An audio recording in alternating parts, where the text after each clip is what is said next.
Hey everybody, it's Laura Eisenhower. I have a very special guest with me today. His name is Eric Rains. I have met him a few times in person, and it was just really amazing to get to meet him. I've been following him for a while, and I'm always blown away by his posts, and just really wanted to get him on the show to just find out more about him and his journey and everything. So hey Eric, thanks so much for joining me. Thank you so much for having me, Laura. I'm really excited about this. This is going to be kind of fun here. Oh, awesome.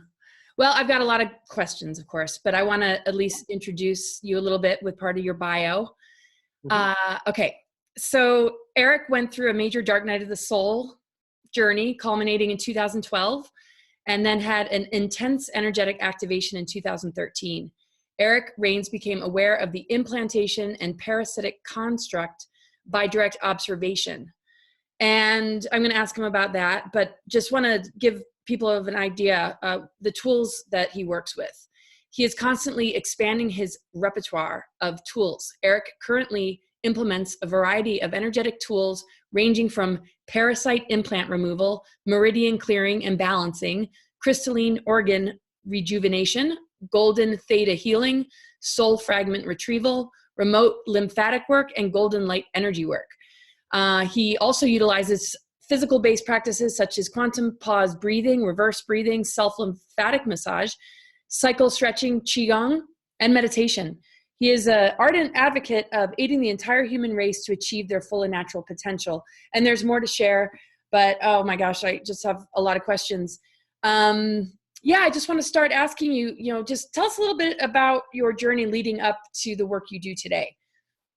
And that initiatory experience, because I know a lot of people go through the dark night of the soul and would hope to come out the other end as bright and sharp and aware and intelligent as yourself. Well, geez, there's a lot to this journey here. Let me try to get the Cliff Notes version of this. So pretty much my entire life, I knew that there was something deeper underneath the surface. It was like a knowledge of magic that, society doesn't understand, and they think it's not real. And I've always known that there was something going on. But even like in the darkest moments where I was actively a part of this system and I was creating more darkness and more trauma on the planet, I always knew there was something else going on. And it all started to really culminate like back in 2012. It was actually stuff like David Wilcock talking about, the end of the world with 2012. It threw me into a spiral, like an absolute tailspin of, it started off, I didn't believe anything was going to happen. But then that actual day I was at work and I had this little piece of citrine. Actually, it's one of these stones right here. It was just a lot bigger that I used to carry around in my pocket. And it stopped. Like it just stopped vibrating, it stopped moving, and I didn't even realize that I could feel it until it stopped. And that threw me into this huge tailspin of like, oh my God, there's really something to this day. It's all ending. And come February of 2013, I had already completely and totally thrown my entire life into chaos. And I was not able to maintain that space anymore. I had to find something better. And I ended up leaving the toxic relationship I was in, and me and my daughter, who was 9 months old at the time, we ended up moving back in with my mom when I was 26 years old. And I was on welfare, I was on food stamps, and I had hardly any money, but I had everything line up perfectly to where I could hitch a ride with a lady who went to the same massage college that I went to. And so I was able to go, even though I had a gas guzzling truck and not enough money for gas. I was able to get to massage school every day. And it really showed me a different side to things. Like I was starting to able to really exacerbate and really cleanse the emotions and the feelings inside of me that hurt, that I didn't realize were hurting, but I recognized that there was something going on. Like I couldn't feel joy. I couldn't feel, anything that felt positive. And so the more I was in the massage and the more I was connecting into that feeling of nurturing, that feeling of wanting to heal, being of service to others, the more it just broke me open. I started to lose these places that were numb, and a bunch of trauma came up to the surface, and I was able to purge it. And inside of that purge, I found a space where it was like a feeling inside of me that I could create, that it started to do things inside of my body. Like it would dissolve my pain. It would, like I could move it into spaces to where my mind would be going crazy and I'd be thinking and feeling just really uncomfortable things, and it would just purge it and dissolve it completely. And I just kept on playing around with this until one night it was, It was actually 2014 when this happened. So I had the activation and the awakening, and then I was constantly bringing in more energy. I was cultivating, I was building up. And then February 2014, so literally almost a year to the date after I moved back in with my mother, I had an activation where I blew apart all of the colors in my chakra centers and I became a sun. And this activation, even through the activations I've been since then, like this was so overwhelmingly intense and powerful, like I can still put myself back in that space. So what happened was my energy centers, the colors, it's red, orange, yellow, green, blue, indigo, violet, which is about that much percentage of the entire electromagnetic spectrum. And what I was doing is I was trying to stretch my energy centers out of that space into golden light, into full spectrum awareness. And when I had that activation and that explosion, it was like I had this ancient stretching that started to just move inside of me, and this bubble that just activated, and so much heat and so much pressure. And I felt something inside of my head kind of click like that, and then it started to move backwards. And at the click, I felt my head start to go noisy. Like I had all of a sudden, my voice was going crazy inside of my head. And as it started to slide, not only did it start to hurt worse and worse and worse till the point back here, it was almost like a piece of red hot iron. But the voice inside of my head, it not only got more distorted and crazy, like it actually started to get demonic, like right by the time it got back over here. And so here I am with this crazy sun that I just activated inside of myself that's so hot, it's burning my chin, and I can't push into my chest with my hands. And I've got like this demon screaming inside of my head. And that was when I had my first aha. Like there was something inside of me that it didn't have a body, but it was thinking, it was feeling, and it was thinking in my voice. And I was like, oh my goodness, I have to get this out. This can't stay here. And so that was the first night I ever did an extraction. And it took me almost 3 hours to get rid of that one that was stuck inside of my head. And that stuff I just kind of grab a hold of and I get rid of now, and I don't even think about it. It's really easy comparatively. But that first night, it took me a long time because I didn't know what I was doing. I didn't know what was happening. I just knew that with my force of will, I could move and it would have to slowly slide its way out until eventually it popped loose and I was able to get rid of it. What was left over there was absolutely no pain, a silence in my mind that was profound. Like it was like I would say hello inside of my head, and it was like I was in this massive empty cave and my hello was echoing back at me. And there was no noise whatsoever. I'd broken my ribs in martial arts and it blew out my spine and it dislocated the ribs on the other side. And every week almost pretty much I would have like this stabbing, searing pain, almost like a knife going into my ribs because of it. Completely disappeared. And like that was the huge activation that I thought I was going crazy to begin with. I had all these things that happen that science says can't happen, that society doesn't believe is real. And then on top of that, I had this demon yelling in my head, and so I went to massage school the next day in almost a state of shock. Like I felt very shell shocked. But at the same time, I was walking around and this bubble of energy that I could feel I was making and creating, it was so big and it was so intense that I could feel everybody around me. I could close my eyes and literally point right to where people are. I could feel their blood pumping through their bodies. I could feel their movement of the bones, of the muscles. And yet at the same time, there were still these little black spots inside of people that they felt like they were dragging down, like they were pulling in. And I just kept on seeing these things. And it got to the point to where I couldn't believe I was crazy. I had such radical shifts inside of my body that there was something going on and I had to accept that. And so I decided it's time to experiment. And so I was talking to a friend of mine about this activation that I had, and I could tell that she didn't believe me. And so I was like, well, I see one of these things inside of in your chest. Can I pull that out? And she says, yeah, no problem. And so I reach in and I grab a hold of it and I gently tug it loose. And she immediately starts crying and just released this huge amount of tension and trauma, and the pain in her neck and her shoulders. It disappeared like that. And suddenly she's left with this sense of well-being, of joy springing inside of her stomach and her belly. And what did you just do? What was that? And so we started to explore that level. And I just started, opening up to a person at a time. And eventually it got to the point to where I was at actually Rob Potter's Secret Space Program conference in 2015 at Mount Shasta, which the mountain was calling me. For almost 3 years, that mountain was saying, you need to come here, Eric, you need to come here. And I didn't know what I was going there for, but as soon as I told people what I could do over there, one of the speakers is like, well, you need to do this to me. And if this is legitimate, I'm going to blast your name everywhere. You know, people need to know about this. People need to understand about this. And if you have solutions, people need to know it. And so I worked on him. His name was Scott Lemriel. And he told everybody. And I think I did, up until that point, probably about maybe 15 or 20 extractions total. That weekend, I did about 50 of them. And a guy named Ted Marr actually got me onto his show that Friday after, because I did work on him and got the voice in his head to completely and totally release.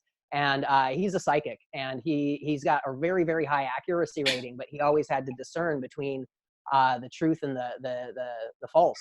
And he didn't have the false talking anymore. And so he got me on the show, and I've just been doing this ever since. And it started off with me, you know, there's demons attacking humanity. And then I went to war, and it got overwhelming. I couldn't maintain that space of vigilance. I couldn't maintain that space of always constantly looking outward, because the bottom line is that they're here for the trauma. They're here for the nasty emotions inside of humanity, and that's their food. And so constantly looking out, it keeps you from looking in. And it got to the point to where I got overwhelmed, and I got knocked out of my body. And here I was knocked out of my body, like, oh, it's over. I'm done. Like, I'm dead. And here they were flying past me like they couldn't even see me, to go feast on all of my trauma that I was still holding on, that I hadn't cleansed inside of myself.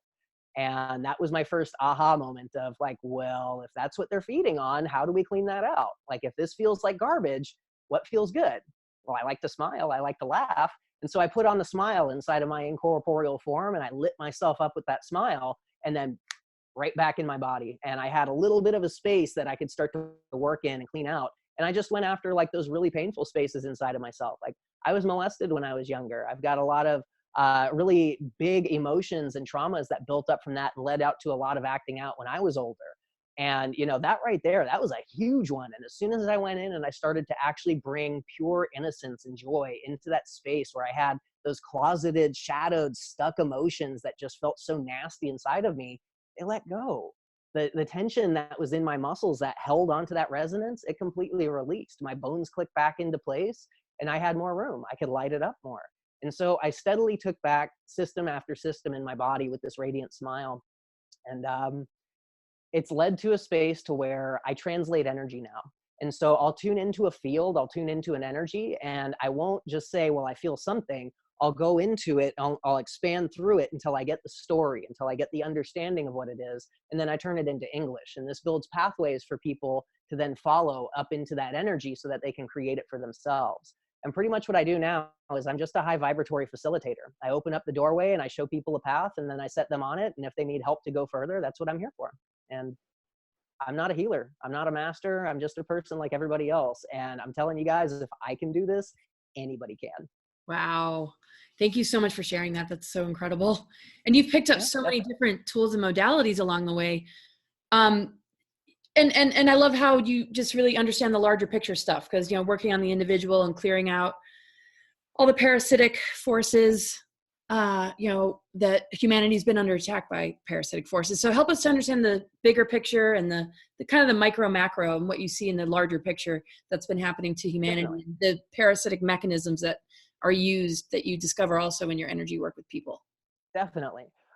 So the chatter brain, that mind implant that speaks like your brain, like the voice inside of your head, that's one of the most common ones I run into. And the simplest way to know if you have this is to just simply sit with your silence, with 10, 15 seconds worth of silence, with the intention of keeping quiet inside of your body. And if you have noise, if there's music, if there's background frequencies, if there's chatter, that means that there's something in there that's looping around. And that's one of the most common ones that I find.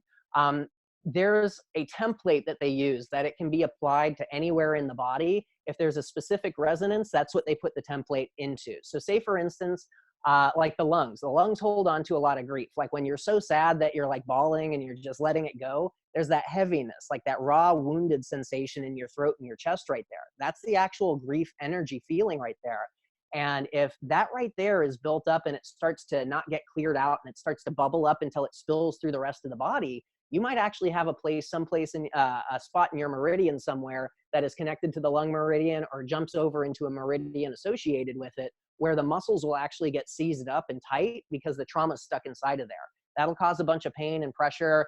and uncomfortability inside of that space. And so an implant that's geared towards a specific grief resonance, doesn't matter where it's at inside of the body, it finds that resonance and it opens it up.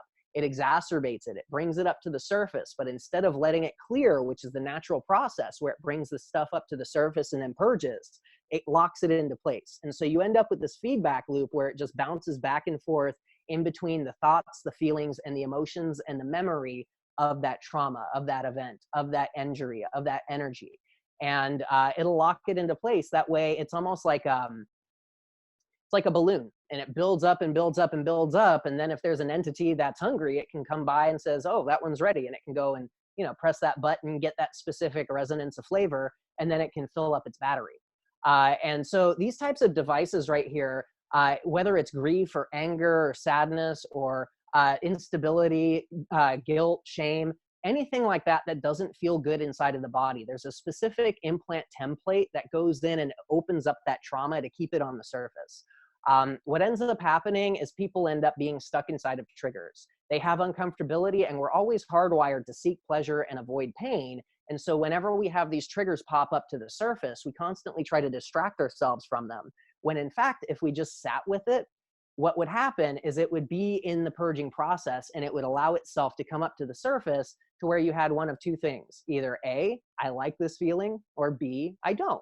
And that right there is a really simple choice. And even if that story around it goes and it spans, you know, a whole bunch of different levels, the bottom line is the feeling. And if we can go into the feeling and clean that out right there, then everything starts to dissolve. It's like the foundation collapses and everything falls into the footprint. And so the implants, the entities, these things are honestly, they're secondary. They're not that big of a deal compared to the wounds that we're carrying inside of ourselves that they're actually tapping into. And when it comes to frequency, like an implant or an entity, they're almost like a piece of metal or like a piece of stone. They're very heavy. They're dragging down. It's hard to make them move or shift form. And on the opposite end of that, like a light being, something that's made of pure love, pure joy, it's open, it's clean, it's moving, it's shifting. There's no heaviness. It's lifting up. And when we look at it like that, these things that are in that dense, heavy frequency, if there's not something heavy and dense for them to grab a hold of, it's almost like they're grabbing fistfuls of air and they just slip right through it. And so if we start to pay attention to the spaces where we're blocked internally, where we're holding on to trauma, where we're holding on to wounding, where we're holding on to energies that specifically just don't feel good, that right there is the attention that these negative entities are bringing into the body. And they honestly don't even see the rest of it. They don't understand light. Just like light doesn't understand shadow. There's always something in between, and that's what you end up with duality from. And so here, right now, we're in the center. We can hold on to light, we can hold on to shadow, and recognize the duality and the distance between the two and which one we prefer. And inside of that space, we can simply choose to focus on the one that we enjoy, and it gets so big and so bright that it takes over everything. And the other way around, if we focus on everything that's hard and dense and nasty, it'll get so nasty and dense that it takes over everything. And that's where we're at right here. It's a system of recognizing that not only have we built up traumas inside of ourselves that these things can feed on, but we were passed down through the genetics from God knows how far back. You know, stuff like warfare, stuff like the sexual stuff that's going on, the predatory and the victim side of that. This is all in the genetics, and it's echoing through. And if we go back and we can find these core trauma woundings, oftentimes they're like 30 generations back. And if you right now are here and you have to go all the way back up to there, how many other people are related to that core trauma wounding? And that's how we actually help our planet out. You know, it's not just about helping ourselves. It's about going in and finding what we have access to, because even though time and space doesn't exist, if those people are dead and the energy is still real, it's still real. You can feel it. You can tune into it. And right here through our gateway, we can clean it out. That releases more density on the planet rises a little bit, and eventually it's going to hit that point to where there's no density on it at all, and it breaks into what we call the event. Absolutely. Yeah.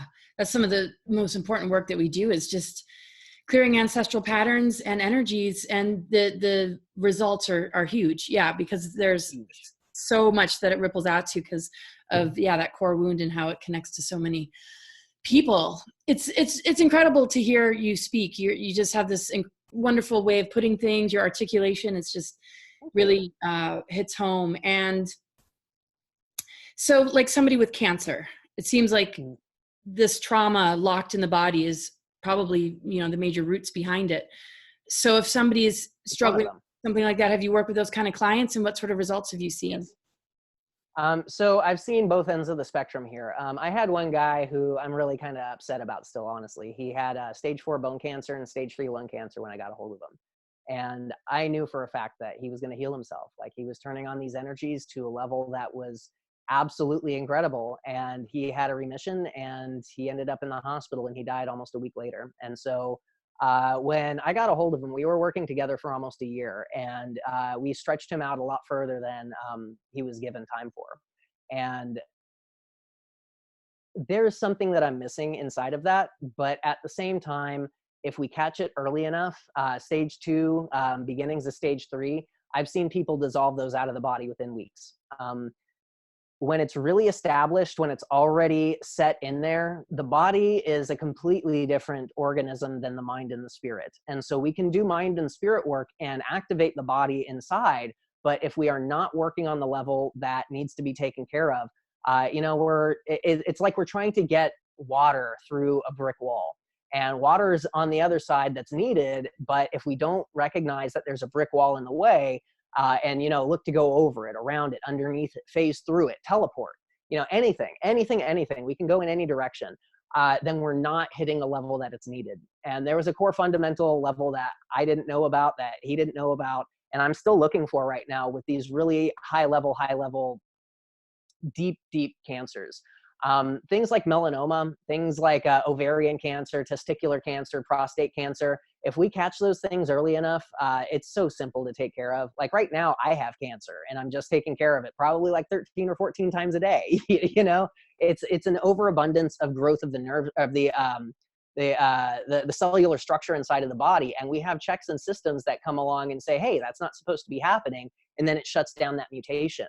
And we all have this, and it happens multiple times a day, and we just don't have it go overloaded. It doesn't go out of control. And that's one of the things that I'm looking for. So this is a much deeper level that I'm actively exploring right now. And I've seen way more successes than I have failures.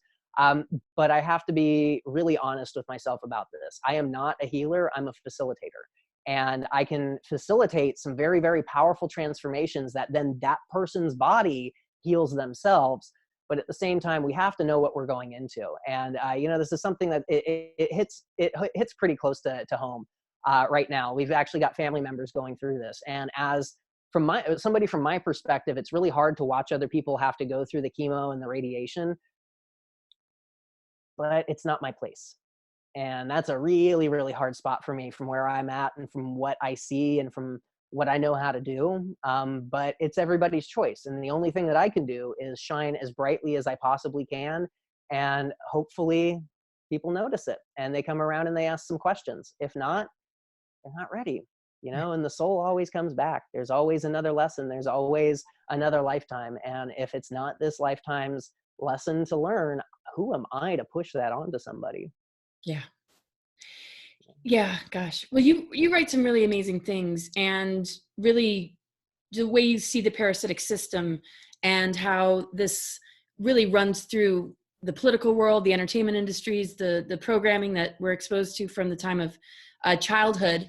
How can people, I mean, I know just shutting this stuff down, you know, helps, but I mean, in this huge shift time, you know, take us into just how you feel about where humanity is and what changes are happening, and how that also connects to the parasites that the body finds, that we're almost being run by it through these different power structures, and how that's changing and stuff like that. Definitely. Transmutation is the word that stands out more than anything right now. That is the energy of humanity in these end times, you know, because that's what this is. We're literally looking at the apocalypse of these elite control systems that they told us about, but they just, you know, told us it was our apocalypse that was going to happen. And it's not. You know, this is the collapse of the old systems of control. And right now, we can't shut these things down. We can't ignore them. We can't look away from them. And because that is what allowed these things to build inside of secrecy this whole entire time. And we already see how that worked out. And, you know, that's where humanity's at right now. All of these secrets are coming up to the surface, and these are very uncomfortable things. The pedophilia rings, the black magic societies, these Luciferian control groups that are hijacking the collective consciousness of the planet Earth right now, they are being exposed. And to think that there's groups of people who systematically traffic and rape children, this is something that is really, really hard. This is something that somebody who doesn't understand these levels, they're immediately going to discount it. They're going to say, there's no such thing as that type of evil on this planet. It can't happen. And they don't want to look into it, because that means that there's so much darkness inside of the human race that they're a part of, that, you know, they try to disassociate from it. And it's to be expected, honestly. This is really, really rough stuff here.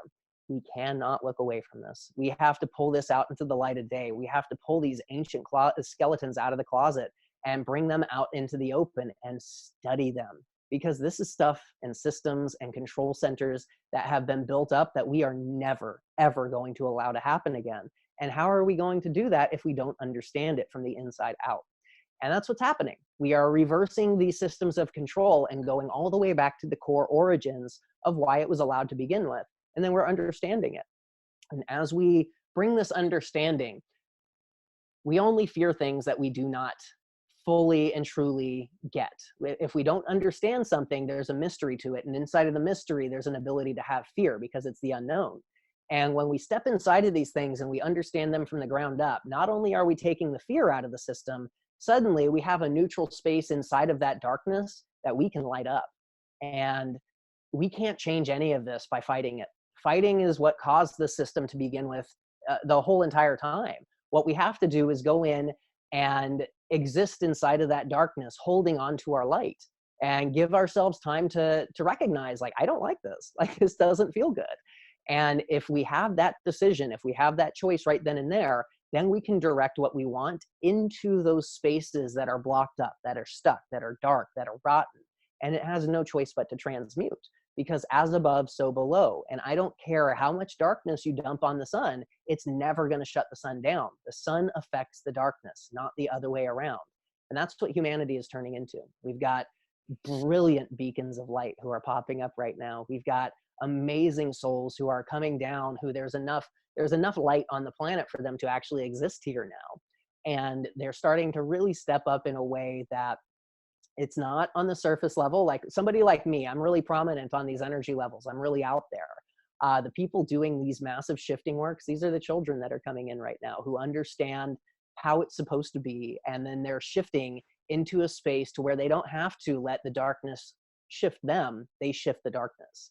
And they're going to be creating these new systems that we have carved the stones, the steps, just like the generations before carved it for us. And these kids, these next generations, they're going to be the ones to build the temple that we all go get to play in. And it's majestic. There's really no other word for it. Oh, I know. This is such a profound time right now. And it's that, turning the lead into gold, the alchemy is being able, exactly what you said. And just the healing work that you do, and how we're doing that on a larger level by extracting these parasitic systems from our creative channels and from our minds and where we've been programmed. And not turning a blind eye is absolutely, where it's at. And I really appreciate your words on that. So you do work with a lot of tools and modalities. Tell us about some of these methods that you use when you do energy work on people. And I know you do some of it remotely. Definitely. Okay. Actually, most of it is remote. I only do in-person stuff, like at a conference or an event like we were at. For the most part, like I don't have an office to work out of anymore. So I have to, I've got 5 kids. I can't, it's just too loud here. I know, I was going to mention that to everybody. He's got 5 kids. It's amazing. And Sierra, yes. You're right. She's done some interviews and we can talk about that later, but yeah, go ahead. Yeah, definitely. Sierra, I couldn't do this without her. Like she is the guidance to this ship that we've got going here. I absolutely just so much gratitude for her every day. The modalities that I use, there's quite a few things that I use. One of the things that's really kind of stuck out more than anything is that we have to take care of the body, because if we have clean flow, if there's exercise, energy work is a snap. It's super easy because you already have the pathways open. And one of the easiest ways to really kind of get the body shifting is to do some Kundalini Yoga. Now, Kundalini Yoga isn't stretching yoga. This is yoga where they call it the noisy yoga. There's a lot of breath work. There's a lot of movement of the core. And it's all about getting the energy to line up. Because what happens, the Kundalini, that is your governing vessel and your central channel meridians. That's the flow that goes up the spine, over the top of the head and down the front. And then the central channel is the flow that goes from the crown straight to the perineum in between that. And when you get these open, what they do is they clean out the 12 major organ meridians by proxy. So as that flow up the spine and down the front opens, everything that goes into the hands, everything that goes into the feet, energetically, the core is cleaning it out. And so it like circulates impurities back into the core, and the core transmutes it. And so Kundalini Yoga is one of the easiest ways to get things really kick-started in the body. If you want an awakening process, if you want to start having energetic experiences and understanding, Kundalini Yoga every day for a month, guarantee you'll be there. That being said, once you have the body open, or even before you have the body open, what I show people how to do is access levels inside of themselves that's outside of hearing, taste, touch, smell, and sight. And the way that we do that is like a lot of the times, like say deep breathing, for instance, when we're really expanding and opening and relaxing, we can hold on to that for like 5 minutes, and then the body feels absolutely amazing. But as soon as you stop thinking about that breathing pattern, you drop right out of it. What I do is I show people how to explore the sensations that we're creating. So say, for instance, we're doing our breathing right here. If you were to drop the control out of the brain and start to expand into the feeling of the body, you'd notice your rib cage is expanding, the muscles are shifting, your skin's moving underneath the clothes. And by paying attention to that level, you actually release out of the brain and bring the focus into the entire body. So instead of having to ping back to the head for sensation and command, you feel immediately right where it's at. It's a lot faster, and you can handle hundreds of thousands of sensations compared to just 5 or 6 that you can with your sight, hearing, taste, touch, and smell. Once you can do this, it creates like a tingling, like a prickling in the body. It's the bioelectric field that starts to activate, and it turns up the amperage in the body, so there's more bioelectricity, and that actually catches the iron in the water in your blood, and that creates a magnetic field that's buzzing that you can consciously move through yourself. And it's like waves of blood that we move through, and it dissolves anything blocked on the lymphatic levels, the pulmonary levels, lubricates the joints. It gets everything nice and open on that level. And once we have that, smiling, simply smiling. Your happiness is not your smile, but when you're doing this type of work with a smile on your face and pulling that smile into your body with the breath, it activates this tingling to a much stronger and yet softer level.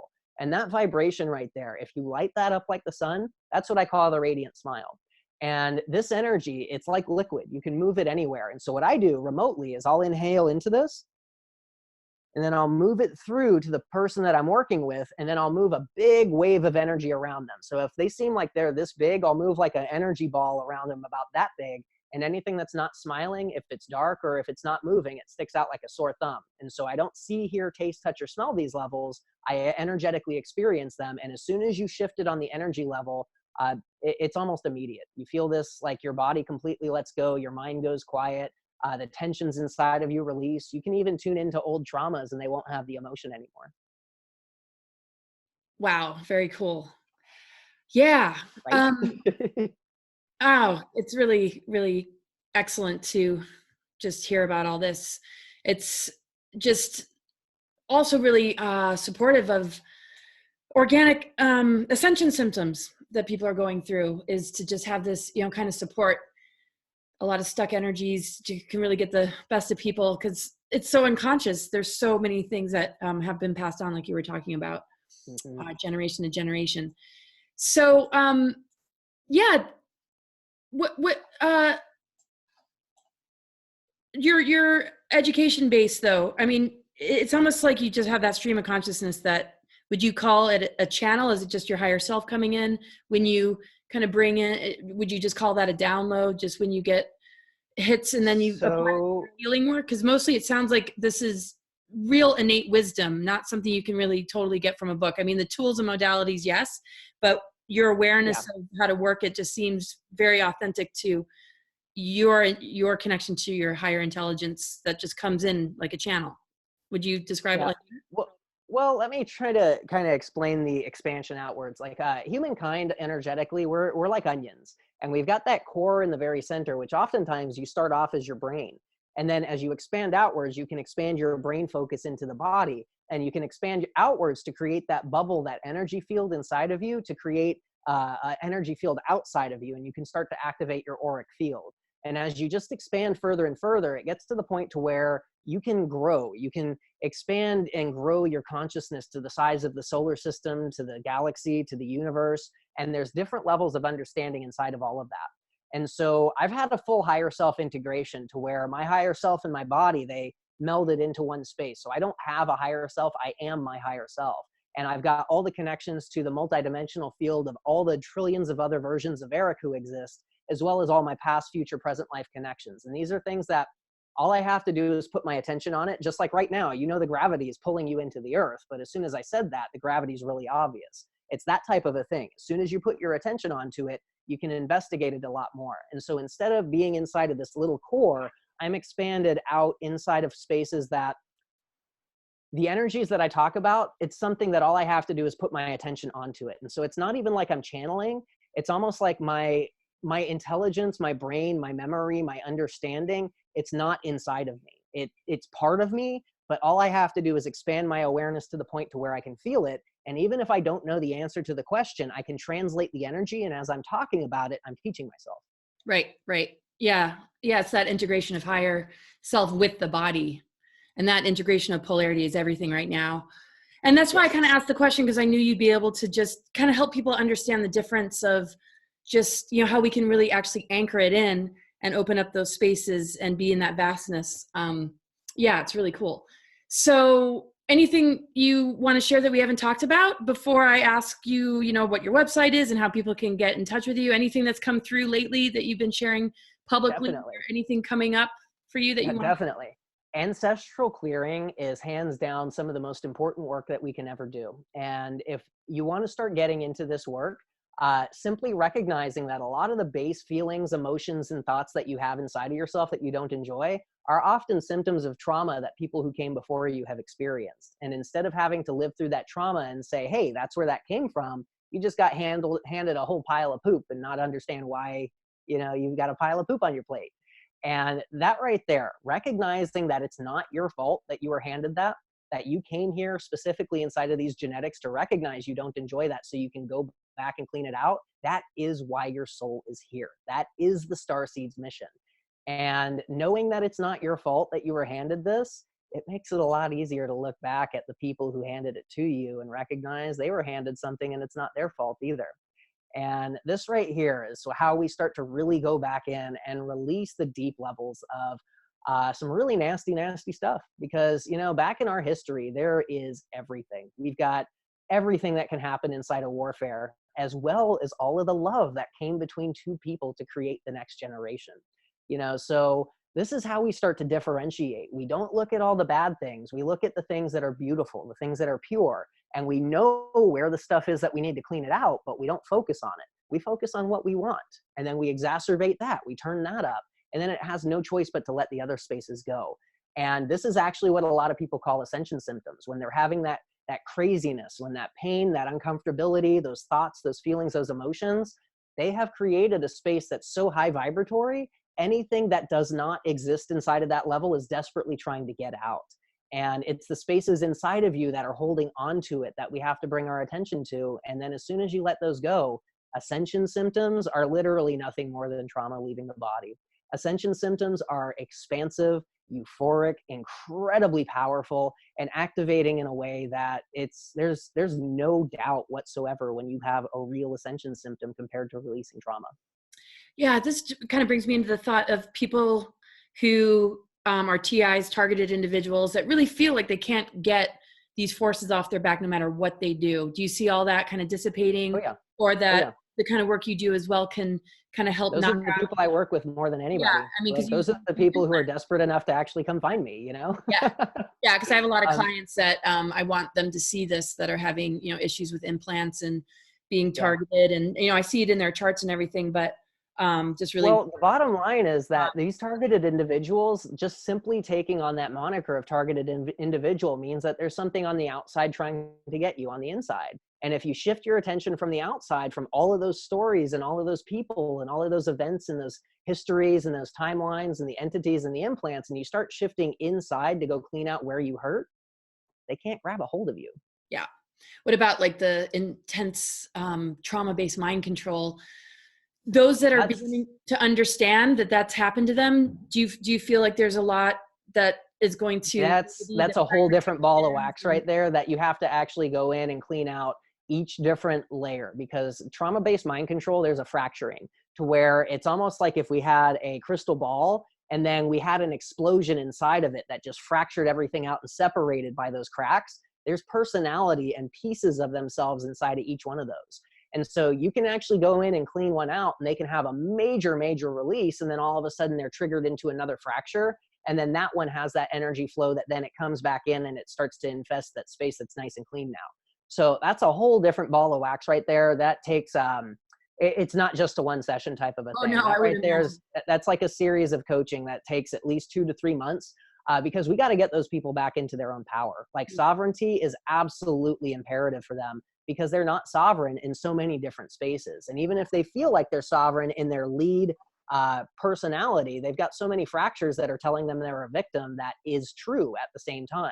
So that's an interesting one, but it's totally possible. Yeah. Completely and totally doable. We can reverse engineer anything. Yeah. Well, it's amazing people like you take all that seriously and have that level of awareness, because there's not a whole lot of places that somebody, like that can go and be understood and, be able to, really start to work it out and work on it. So what's your website and anything you want to share about, Sierra? Because I did mention her name, and just where people can find you, and social media also, platforms. Definitely. Where we can get in touch with that, and and how people can book a session with you.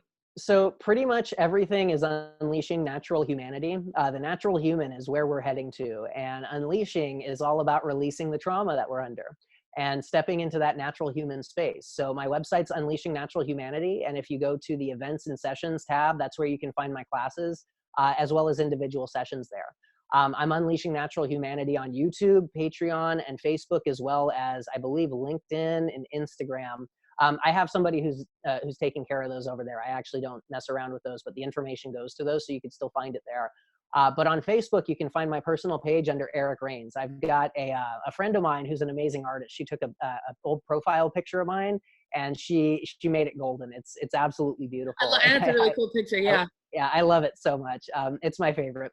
But that's who I am on Facebook right there, and you can find me pretty much anywhere. And if you wanted to email me directly, we are insight@unleashingnaturalhumanity.com. And if you have any questions, don't hesitate to get a hold of us. Wonderful. No. Oh, hold on, Sierra. I've just got to really bring her back to this. Sierra is my soulmate, my life partner, who we create so much more together than we do separately. And she keeps me human. In my space where I'm at, it's so easy to let ego take over. I mean, especially when you have a lot of people telling you how amazing you are and how bright and shiny you are. Like, it's really easy to let ego take over. That woman keeps me firmly human. I am human in every single level. I am not a master. I am not somebody who is better than anybody, and nobody is better than I am. We're all here on a pathway. And Sierra is so much better at this work than I am in many, many aspects. And if it wasn't for her, I wouldn't be here right now. And I just got to really bring it back to her. She's absolutely amazing. Wow. That's beautiful. Yeah. So she's Sierra Loveless on Facebook as well. And my gosh, it's so wonderful to get to know you better. And I really appreciate your time today. And I'll make sure that your information and website is in the description. And so much gratitude for the work you do. And I'm just going to listen to this again and just really just absorb the awesome energy. You give off great energy. And so totally appreciative, and have a great rest of your day, everybody. Thanks for tuning in. And thank you so much, Laura. Yeah. This was a lot of fun. Thank you for having me. Oh, totally.